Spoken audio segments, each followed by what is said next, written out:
Hai semuanya, gimana kabar kalian? Semoga selalu dalam keadaan baik. Jadi selamat datang kembali di Andre Griston Channel dan ini adalah segmen analisa pagi, segmen di mana kita akan mengulas untuk update news dan juga pergerakan dari market, khususnya market dari Bitcoin. Teman-teman, hari ini kita berada di tanggal 10 Juli 2024. Kita akan mulai pembahasannya seperti biasa dari kalender ekonomi. Di perdagangan kemarin kita dapat beberapa sentimen terkait dengan data-data ekonomi. Ada Eurogroup meeting di perdagangan kemarin, kemudian juga ada Fed Chairman Jerome Powell yang memberikan testimoninya, kemudian Treasury Secretary Janet Yellen atau Menteri Keuangan Amerika Serikat Janet Yellen juga menyampaikan pidatonya kemarin. Nah, sedikit aja kita review ya bagaimana Jerome Powell atau apa yang disampaikan oleh Jerome Powell pada Kongres kemarin. Jadi Jerome Powell bertemu atau melakukan kunjungan ke Capitol Hill. Ini adalah kunjungannya yang rutin dilakukan setiap 2 tahun, 2 kali dalam setahun. Jadi kemarin Jerome Powell mendapatkan pertanyaan dari beberapa senator di sana, yaitu ada Sherrod Brown dan juga Tim Scott. Jadi ini adalah senator yang memang bertugas di bidang perkotaan yang ada di negara bagian Amerika Serikat yang menyangkut juga tentang tata kelola keuangan dan lain sebagainya, teman-teman. Tapi pada intinya adalah pembukaan pidato dari Jerome Powell mengatakan bahwa resiko terhadap perekonomian telah menjadi lebih seimbang sehingga memungkinkan ia untuk memperluas fokusnya selain menurunkan inflasi. Dia juga mengamati secara cermat data-data pelemahan yang baik kepada pasar kerja dan juga perekonomian yang lebih luas. Ya, jadi ini merupakan sebuah kesaksian dari Jerome Powell yang menunjukkan bahwa sebenarnya dia tidak perlu untuk hawkish kembali. Jadi sudah lebih udah lebih lega melihat ketenaga kerjaan yang cenderung lebih lemah, yang berarti pengangguran meningkat, teman-teman. Dari data ketenaga kerjaan tersebut kita akan bisa melihat nih inflasi yang pelan-pelan bakalan turun. Kenapa demikian? Karena ibaratnya gini, misalkan teman-teman di sebuah negara penganggurannya banyak, otomatis daya beli masyarakatnya lemah. Kalau daya beli masyarakat lemah, otomatis mereka nggak bisa dengan gampang spending, ya, belanja mereka akan kurang-kurangin. Nah, kalau mereka kurang-kurangin belanja, otomatis inflasi juga bakalan turun. Maka dari itu menaikkan jumlah pengangguran dan juga menurunkan tingkat tenaga kerja itu adalah hal yang memang harus dilakukan untuk menurunkan yang namanya inflasi. Jadi dilihat dari beberapa data sebelumnya memang menunjukkan pengangguran mengalami peningkatan dan juga lapangan kerja juga mengalami penurunan, teman-teman. Nah, dari data ini Jerome Powell sendiri melihat masih membutuhkan lebih banyak data yang lebih baik, teman-teman, dan juga unexpected labor weakness itu akan berpengaruh pada keputusan cut rate yang akan mereka lakukan. Nah, saat ini suku bunga kan udah turun nih, inflasi kan sudah turun nih ke 2,6%. Ini untuk data PCE, core PCE inflation, teman-teman, yang selalu menjadi acuan dari Jerome Powell. Nah, sekarang datanya sudah menunjukkan bahwa inflasi ini sudah turun. Dari sejak setahun terakhir Jerome Powell menaikkan suku bunga, sampai sekarang itu inflasi udah turun lumayan ekstrim. Dan sekarang kita sudah mendekati target mereka, yaitu di kisaran 2%. Target ini sebenarnya agak molor. Kalau kita melihat dari projection sebelumnya di awal tahun, Jerome Powell memperkirakan bahwa suku bunga bakalan berada di kisaran 2%, di kisaran kuartal ketiga 2024. Ya, namun ternyata kemarin proyeksinya baru direvisi karena ternyata tidak realistis, teman-teman. Ternyata inflasi masih cukup bandel ya untuk turun dan ya sekarang berada di poin 2,6 dan tentunya mereka membutuhkan sedikit strategi yang berbeda untuk menangani inflasi tersebut. Jadi sebenarnya sudah tidak ada cerita untuk menaikkan suku bunga lagi, bahkan kita ongoing untuk cut rate. Beberapa negara atau beberapa kelompok negara juga sudah melakukan pemotongan suku bunga karena memang melihat perekonomian yang cenderung kurang bergairah karena suku bunga yang sangat-sangat tinggi. Dan kalau kita lihat dari penjelasan yang lain, teman-teman, jadi ini Jerome Powell dicerca banyak sekali pertanyaan ya. Bank sentral yang independen menghasilkan tingkat inflasi yang lebih rendah dan juga pertumbuhan ekonomi yang lebih kuat dibandingkan negara-negara kebijakan moneter lainnya. Senator Catherine Cortez Masto, seorang Demokrat di Nevada, menanyakan tentang laporan bahwa jika dipilih kembali sebagai presiden, Donald Trump akan berusaha untuk memberikan kontrol lebih besar terhadap The Fed dan juga keputusan-keputusan terkait dengan suku bunga. Powell membela independensi dari Fed untuk kedua kalinya dan dalam kesaksian di komite tersebut. Jadi selain ini membahas tentang inflasi, juga membahas tentang potensi perpolitikan yang akan ada nanti, teman-teman, terutama terkait dengan pemilu presiden ya. Lalu tentang imigrasi, immigration in the US is neutral for inflation. Ini kata Jerome Powell. Nah, meskipun Amerika itu dikunjungi banyak sekali orang dari negara lain atau orang-orang yang melakukan imigrasi, teman-teman, tapi itu ternyata tidak terlalu memberikan impact yang signifikan terkait dengan inflasi. Jadi ya itu sih beberapa topik-topik pembahasan yang disampaikan oleh Jerome Powell dalam menerima banyak pertanyaan-pertanyaan dari para wartawan. Jadi kesimpulannya adalah saat ini inflasi perlahan-lahan sudah turun. Kemudian data terkait dengan ketenaga kerjaan juga sudah semakin melemah. Ya, pengangguran atau tingkat pengangguran juga semakin naik, teman-teman, yang berarti harusnya sih data-data tersebut menunjukkan indikasi yang positif. Nah, ini aku udah pernah posting ya hari Senin kemarin terkait dengan apa sih data-data yang penting untuk diperhatikan dan sering sekali menjadi pertimbangan oleh The Fed. Yang pertama adalah data core PCE inflation. Itu udah pasti. Data inflasi kan ada 3. Ada CPI, PPI, and PCE. Data yang paling akurat dari ketiga ini atau data yang menjadi acuan dari Jerome Powell adalah PCE inflation atau core PCE inflation. Itu merupakan data yang paling penting, teman-teman. Data CPI dan PPI ini adalah data yang sering dimainkan oleh media ya. Jadi ketika ada berita inflasi Amerika turun sekian, itu biasanya akan mengacu pada data CPI, data yang sangat-sangat volatile.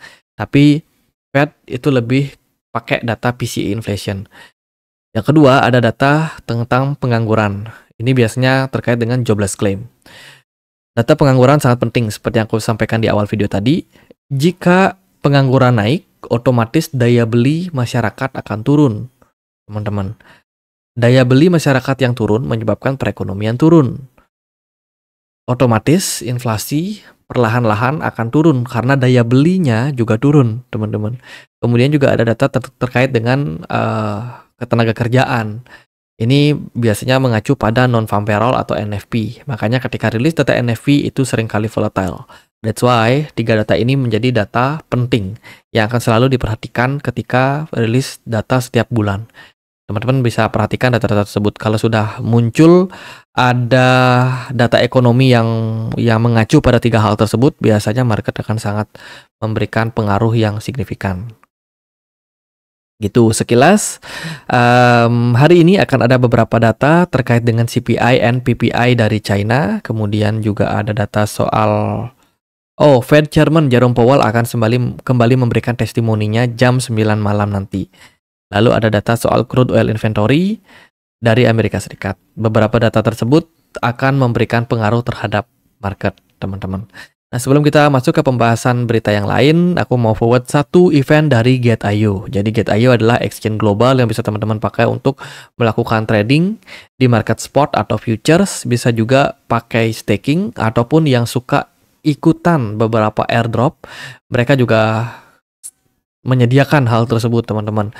Jadi Get.io ini sekarang lagi ngadain event terkait dengan event summer ya. Summertime, teman-teman, musim panas yang akan segera berakhir itu di bulan September nanti. Jadi saat ini kondisinya lagi musim panas di negara-negara 5 iklim. Ya, jadi lagi ada event, teman-teman, terkait dengan pengguna yang melakukan deposit di aplikasi Get.io. Jadi teman-teman bisa mengikuti event ini ya mulai dari 9 Juli sampai 18 Juli. Event yang pertama adalah event bonus. Jika teman-teman melakukan deposit selama periode acara, ya, minimal depositnya adalah $50. Teman-teman bisa berpeluang memenangkan hadiah dari $5 sampai $50 dan ini bisa didapatkan dengan hari yang berturut-turut. Seperti contohnya 2 hari teman-teman bisa memenangkan reward sekitar $5 buat 100 orang pemenang. Kemudian juga ada di 5 hari berikutnya, yaitu $15 untuk 80 dan seterusnya teman-teman. Ini acaranya semakin dekat tanggal 18 semakin besar rewardnya, tapi hanya untuk sedikit peserta saja. Kemudian ada bonus kalau teman-teman juga melakukan trading. Ya, minimum akumulasi tradingnya sebanyak $200 dalam periode acara. Dan teman-teman juga wajib untuk isi form ya untuk mengikuti event tersebut. Hadiahnya itu ada sekitar $500 ya. Ini untuk jackpotnya untuk 1 orang pemenang saja. Untuk trader terbesar yang trading juga berpeluang untuk memenangkan $300 hanya untuk 2 pemenang. Dan sisa-sisanya ada lucky prize teman-teman. Kemudian untuk kalian yang baru atau yang akan mendaftar aplikasi Get.io juga bisa memperoleh hadiah sebanyak $50. Tapi ini hanya untuk ya yang untuk registrasi tercepat, teman-teman. Jadi syarat dan ketentuannya berlaku, make sure teman-teman sudah baca ya. Jadi yang mau membaca lebih detailnya, silakan cek link yang ada di kolom deskripsi video ini. Gitu teman-teman. Oke, next kita akan masuk ke berita yang lain atau news yang lain. Ini terkait dengan kondisi data on-chain yang memperlihatkan bahwa saat ini market Bitcoin sedang berada dalam potensial kelanjutan kenaikan. Ini dilihat dari historical data Fuel Multiple.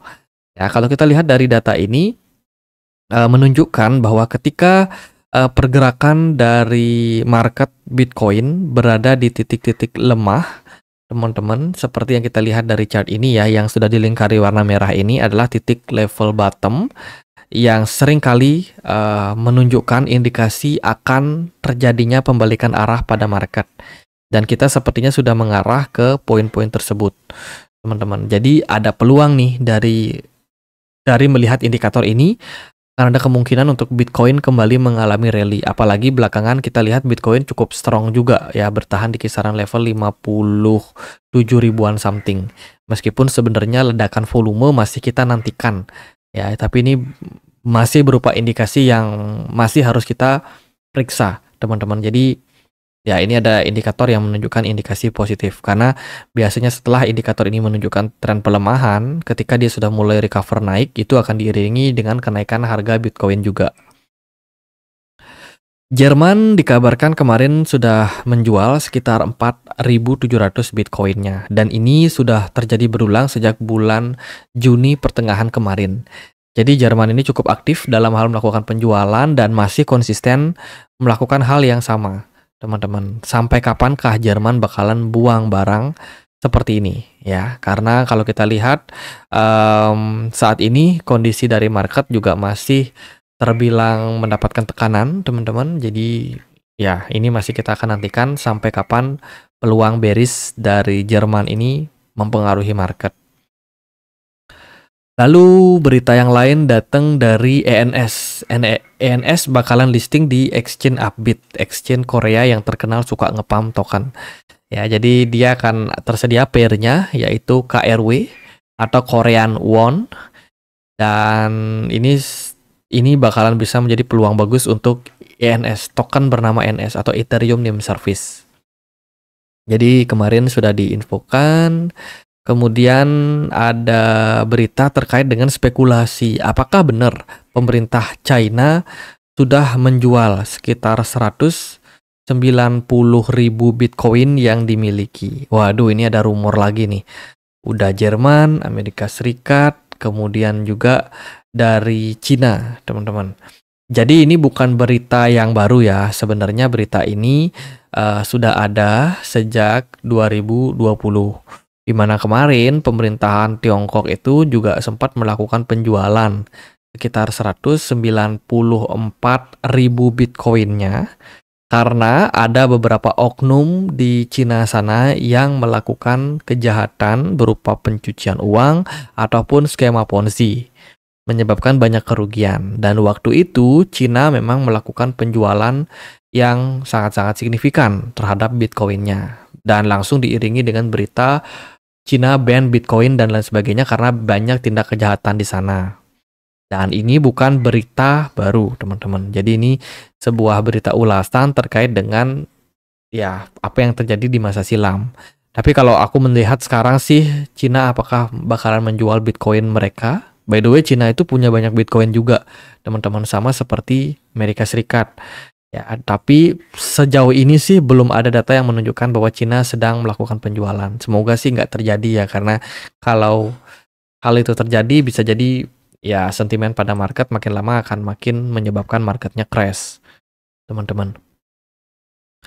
Itu kemudian dari berita yang lain datang dari Ethereum ETF. Beberapa perusahaan seperti Fidelity, VanEck, Franklin Templeton, 21Share, Grayscale, dan juga BlackRock baru aja melakukan amandemen atau melakukan pembaruan terkait dengan proposal S1 mereka supaya kedepannya bisa mendapatkan izin untuk diperdagangkan. Kita masih sedang menunggu kapan nih Ethereum ETF bisa mendapatkan approval karena sampai sekarang ini masih belum ya.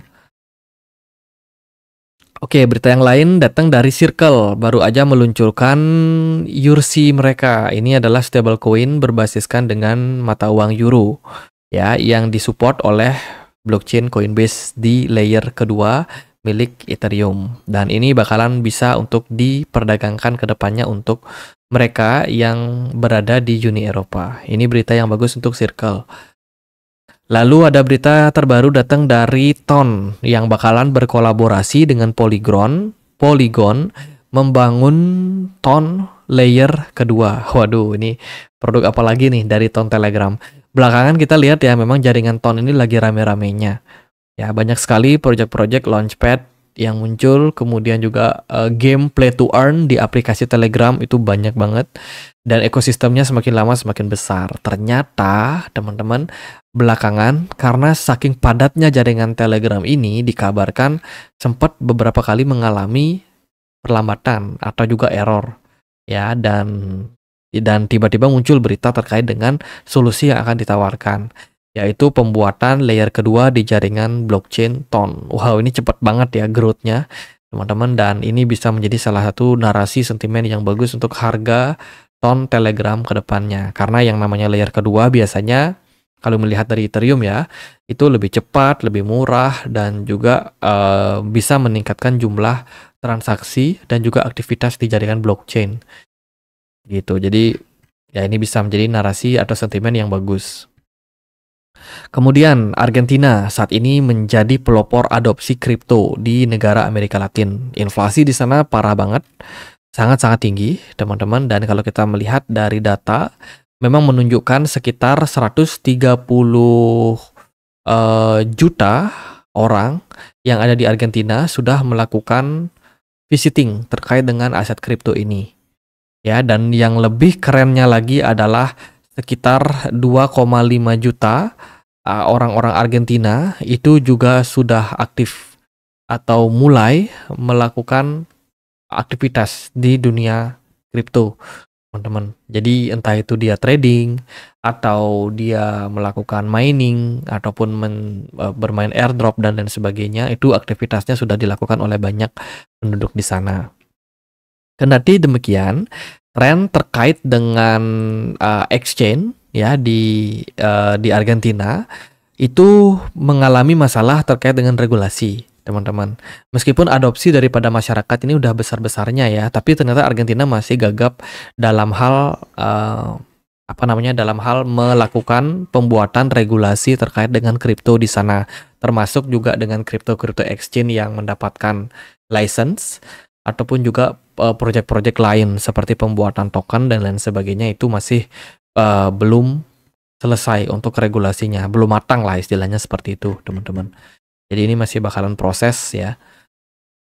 Kemudian BlackRock Tokenized Treasury Fund yang namanya Beetle itu saat ini sudah mencapai 500 juta US dollar. Ini merupakan sebuah berita bagus ya. Kemarin Beetle ini luncur di bulan April, Mei, Juni, Juli, 3 bulan aja udah mencapai sekian. 500 juta US dollar. Apalagi kalau dibiarkan lama, teman-teman. Dan ini tentunya tidak lepas dari beberapa proyek yang mereka kolaborasikan seperti Ondo Finance dan juga beberapa kontributor lain ya. Jadi ini merupakan sebuah berita yang bagus untuk ya adopsi dari kripto, teman-teman. Dan ya Beedle ini buat teman-teman tahu bakalan menjadi sebuah produk yang di backup 1:1 sama US dollar ya. Itu dan juga ada semacam dividends gitu yang bakalan diberikan untuk para investornya.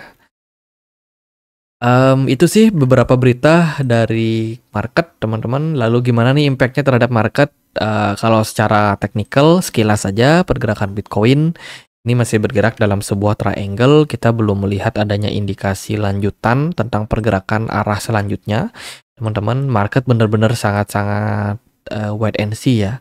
Sangat-sangat slow respon. Di sini aku ada expect pergerakan membuat double bottom. Let's say kalau level 58.500 berhasil ditembus, double bottom confirm, pergerakan Bitcoin akan ada peluang mengalami rally jangka pendek. Tapi kalau dari time frame 4 jam sih aku melihat belum ada indikasi smart money yang cukup kuat. Jadi ibaratnya saat ini indikasi teknikal menunjukkan hal yang bagus, hanya saja dari follow up market masih agak kayak slow respon. Dilihat dari indikator di time frame 1 hari, indikasi bullish divergence sudah tercipta di RSI dan saat ini masih mengarah ke poin yang sama. Cuman sebagai konfirmasinya kemarin itu candle belum menunjukkan indikasi reversal. Kalau saya sih membuka peluang ya, ada kemungkinan pergerakan Bitcoin bakalan mengalami kenaikan.